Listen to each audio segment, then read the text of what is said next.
నాకు మొన్న నా కొడుకు ఒక ఫైర్ యాక్సిడెంట్లో చిక్కుంటే నాకు అనిపించింది. సింపుల్ సమ్మర్ క్యాంప్ అది.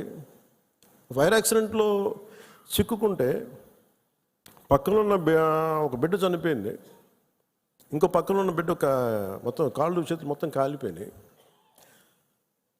వీడికేమో లోపలికి అంతా ఈ కొంత ఫస్ట్ డిగ్రీ జరిగినాయి బర్న్స్. తర్వాత లోపలికి సూట్ ఉంటుంది, గాలి పీల్చేయటం వల్ల ఆ పొగ. నా కొడుక్కి అర్ధరాత్రి పూట లేచి ఆ మేడపై నుంచి పడిపోతున్నట్టు కళ్ళు వస్తాయండి. సైకాలజిస్ట్ చూపిస్తున్నారు ఇప్పుడు. అలాంటిది మధుసూదన్ గారి పిల్లల్ని చనిపోయిన ఇన్ని కుటుంబాల తాలూకు మీరు వాళ్ళు ఆలోచించండి. వాళ్ళు పడుకుంటే నిద్ర పడద్దా?